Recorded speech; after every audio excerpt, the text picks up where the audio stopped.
ذاكرتنا القوية هي سجننا.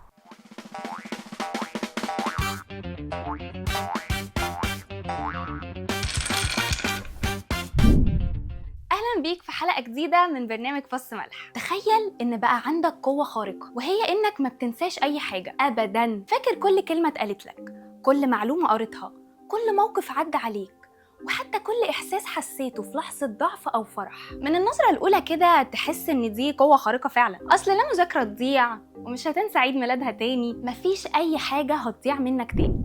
بص، قبل ما نسرح قوي بخيالنا أحب أفاجئك وأقولك إن الموضوع ده مش بس موجود في خيال. في ناس فعلا مش بتنسى أي حاجة. في حالة حقيقية اسمها جيل برايس، وهي أول شخص اتشخص بمتلازمة هايبرسايمستيك سيندروم، متلازمة فرط التذكر، وهي متلازمة بتخليك فاكر كل حاجة حصلت لك في حياتك تقريبا وبدقة عالية جدا. جيل كانت فاكرة معظم أيام حياتها من وهي عندها 14 سنة بكل تفاصيلها، كانت لابسة إيه، كلت إيه، إحساسها إيه، كل حاجة حرفياً، مش مجرد أحداث مهمة بس. And tell me something you remember for lunch.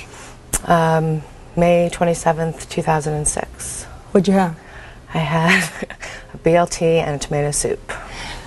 بس تفتكر بقى الموضوع كان قوة خارقة لجيل ونعمة ليها؟ جيل في كتابها The Woman Who Can't Forget بتجاوب على السؤال ده وبتقول لأ، وقالت لنا إن مخها مش بيسيبها في حالها، والذكريات بتهجم عليها غصب عنها من غير أي تحكم ومن غير أي راحة.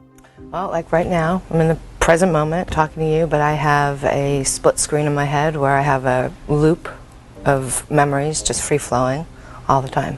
وإن حتى رغم ذاكرتها القوية جدا هي ما كانتش متفوقة دراسيا ولا حاجة، ولا قدرت تستفيد من ده في تخطيطها لحياتها، ولا إن تركيزها يبقى أحسن. فبدل ما ذاكرتها القوية دي تخدمها، بقت السجن اللي عايشة فيه كل يوم. وهنا نبدأ نفهم إن النسيان مش حاجة وحشة قوي كده. خلينا نفترض إن النسيان فص ملح وداب من حياتنا. إيه اللي ممكن نكسبه؟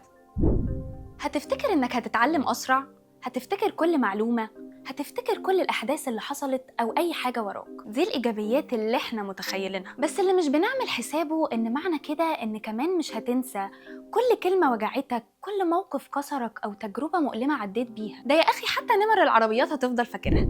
كل ده هيبقى زي الحمل اللي مثبتك في مكانك، مش قادر بسببه تتخطى ألمك ولا تبدأ صفحة جديدة. وهنا نكتشف حاجة مهمة جدا، النسيان مش ضعف، النسيان آلية دفاع وحماية لينا. العالم سكوت سمول أستاذ الأعصاب في جامعة كولومبيا بيقول في كتابه Forgetting the Benefits of Not Remembering إن المخ أصلاً بينسى عن قصد. طب ليه؟ علشان يفضل مركز وعلشان يقدر يميز بين إيه مهم وإيه لأ. النسيان هو اللي بيسمح للمخ إنه يفلتر المعلومات، يتجاوز الألم ويتحرك لقدام بدل ما يفضل واقف مكانه. وغياب الفلترة دي بيسبب مشاكل كتير نقدر نشوفها في بعض حالات التوحد، بسبب إن مخهم مش بيقدر يفلتر كويس كل المعلومات اللي بتدخل. بيبقوا دايماً في حالة من تشتت وإرهاق ذهني وصعوبة في التركيز. والمفاجأة الأكبر بقى إن الموضوع ده موقفش عند الإنسان بس، ده حتى ال AI بيعلموه ينسى. في مجال الماشين ليرنينج في مفهوم اسمه catastrophic forgetting، وهو إن النظام لازم ينسى جزء من المعلومات القديمة علشان يقدر يتعلم الجديد. يعني حتى الآلة لو فضلت فاكرة كل حاجة مش هتتطور، دي هتعطل. وده يرجعنا للسؤال الأساسي، هل المشكلة في النسيان ولا في فهمنا ليه؟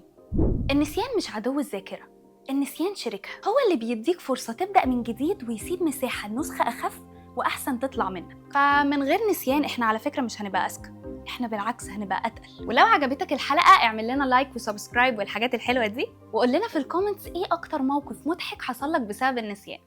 وأشوفكم الحلقة الجاية.